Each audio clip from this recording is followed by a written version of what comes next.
Hi family, Nombasa here once again. Thank you for joining in and tuning in and subscribing. Those who have subscribed, please continue to subscribe because I'm keen to share more of my story with you. And later on, I'll probably also bring along some friends or people that I'd like to give them a platform to share their story. But for now, I'm just on a journey, telling my story and just really posting about just different aspects of my life.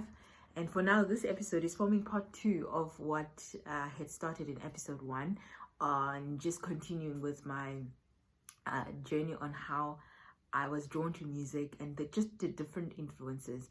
And I must say, this is not all the things that have influenced, because I get inspiration from anything and everything.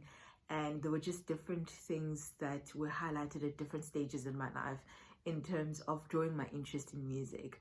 So I had...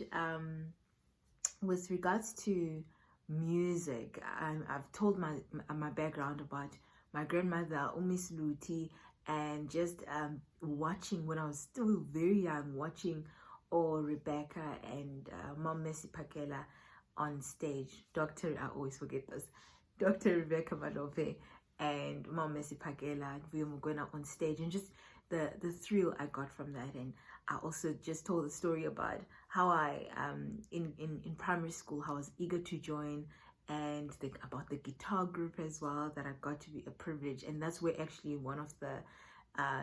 that was actually one of the exhilarating experiences ever. And also through just all my life, there has not been ever a year that I was inactive in terms of music. So just to fast forward, so I had spoken about joining a local church in East London when I was here after taking a break from Rhodes University, and there I was part of Voice of Glory, which also ignited my passion further in terms of music. And so so after the night, when I arrived in East London, I auditioned to be in a band. To cut the long story short, I got to be part of the band, got to release got to sing a song and write a song for the band, for the worship ministry. And so to fast forward from there, I then realized that I want to pursue music. And I started just intentionally.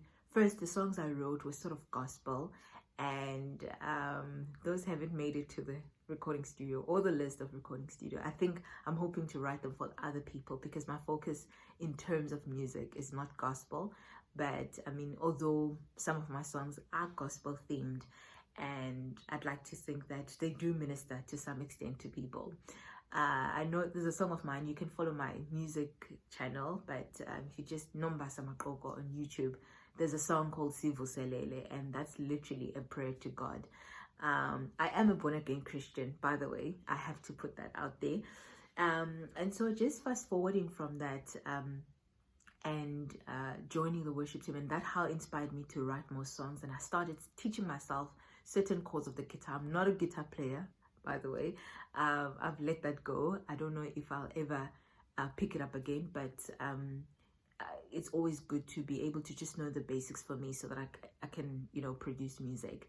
And so then this was 2010, I started to sort of pick the guitar. I started writing songs, very simple songs. And from then I realized that I really am so interested in writing songs. And so I started being proactive about writing songs.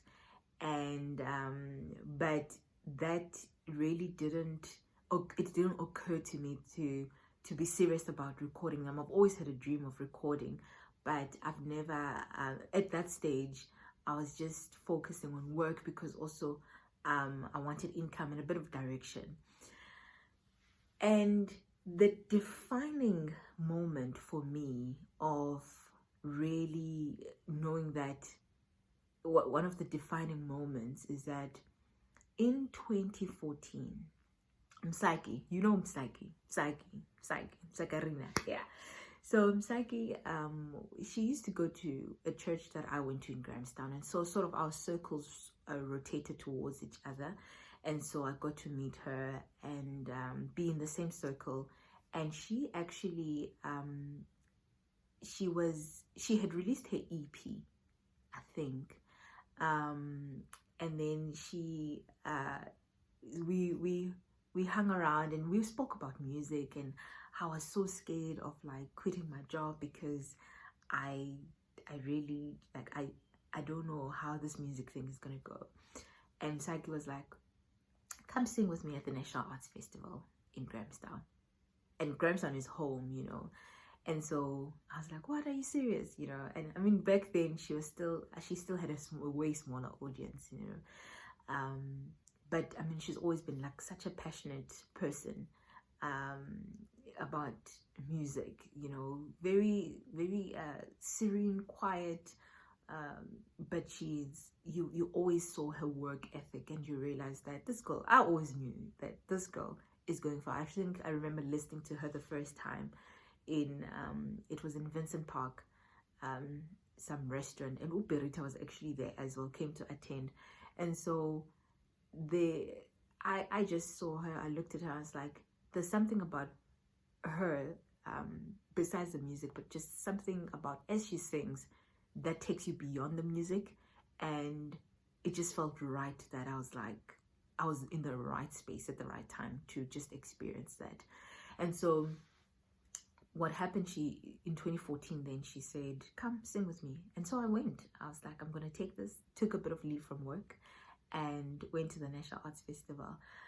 That experience took me back to when I was in grade 2 in the guitar group. Literally, I felt such a moment of, you know, collision, the present and the past just colliding. And I remember coming back from then, I was never the same. I resigned from work and I started to just pursue music. I went back home in Grahamstown and I started just being intentional about maybe doing gigs, and I introduced myself to the Department of Arts, Sports and Culture there, and I introduced myself to the Department of Sports, Arts and Culture there, and so I started just getting gigs now and again. And 2 years later, I started studying. There was a new program at Rhodes University that didn't require you to have any background in music, and this was African music. So that's when I started my studies again. That meant I had another chance to actually start and complete a degree. And so that experience, National Arts Fest, you know, performing with Msaki, really propelled me to destiny and purpose. And I mean, I know that sometimes there's such a dry space in my journey with music and the different activities of arts that I want to do, but I know one day there's things that I'm dreaming of that will happen, you know.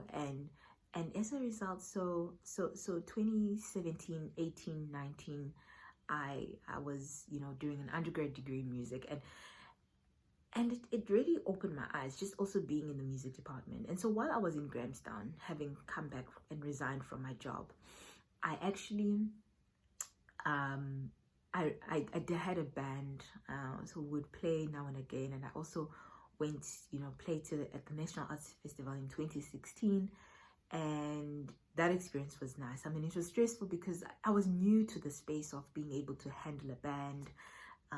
I didn't know what I was doing, honestly, and I remember attempting to record an EP. That didn't work out quite well, because, you know, I was not working with proper musicians, you know, and I've realized I've learned a lot of lessons. I've had people sit me down and say, you know what, this is not how you do music business. And Praise More is actually one of those, and Mr. Elijah Madiba back in Grahamstown in Ireland. They set me down quite a few times, but I think then I was so scared to lose these people. I didn't know any better. I really didn't. And if I had known better and had mentorship, even as far as from high school, I think that I would have made different decisions. But I mean, the band I had, we spent hours in studio and we couldn't do it. And it was such a waste of time and a waste of money. But, you know, one of Msaki's songs actually say, nothing is a waste. You know, and so, yes, materialistically and time-wise, I lost a lot, but I realize now, I learned lessons. Now I can actually say no. I can say, I can say, no, we're not doing this show because this is not happening the way I want it to. I can say, I know what to say yes to, and I sort of know the kind of people that I can trust. I can sort of read the room. I can read when someone is actually messing around and not being serious. So there's been a lot of lessons to learn, and I think they've really built my character as well. And one of the lessons that I've even learned throughout is that I don't need to be in a hurry. I don't need to be in a hurry about things. Yes, I can, work steadily towards, getting the experience, making the connections, but I don't need to be in a hurry. There's no hurry. There's my own pace. Yes, sometimes I look around and I'm like, oh, people in my age are here and there, but in essence, I will get there. Sometimes it's not, it's discouraging to find that you feel like you're in the same space. But I think if I just put one step forward, it's not really going to waste. But I think I've realized that I've learned so much also about myself. I've been built in character. I've also made connections that I would have never made before, and I realized also just the steps I've taken in terms of music and different things made me discover that, actually, I can do voiceover work, I can do podcasts, I can actually, there's a lot of gifts that are sort of weaving themselves together, and how God is just using those to impact people in a different way. And so I guess that's my journey. And so in 2022, then, can you believe that I started sort of being proactive about my career in music in 2014?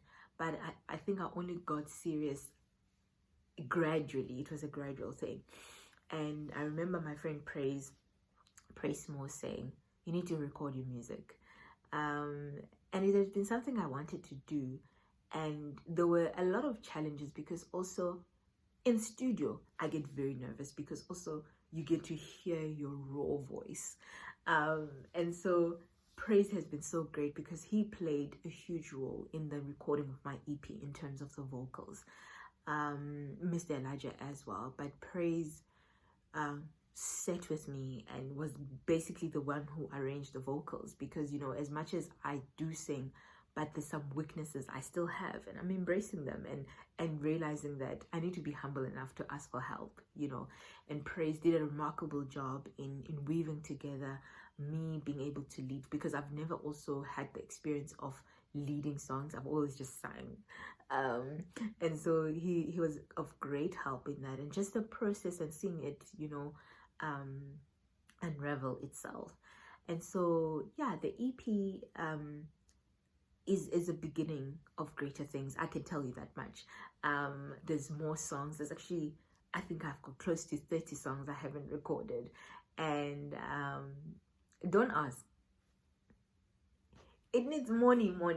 It actually does. And sometimes recording is very expensive. It's an expensive thing. And, sometimes you try and apply for funding and it doesn't happen, and those are some of the disappointments that you get to face. But I'm hoping that even by sharing my story, I sort of use it as an outlet to, I get some form of inspiration, and that as I tell my story, I look back and realize that I've come far. There definitely is also a long way ahead. So I guess that's the story. I still do perform. There's actually performances I want to do this year as well, and I don't think I'll ever quit music. Maybe if I quit performing, then it will probably just be me in the background, but I'm still very much proactive about it. But yeah, I think I'll end this one here, because the other one was quite long. And if you've got any questions, feel free to email, feel free to comment, and there'll definitely be more content coming. And thank you for watching. Don't forget to subscribe, and don't forget to share. Tell me your thoughts, and thank you very much for watching. Ciao.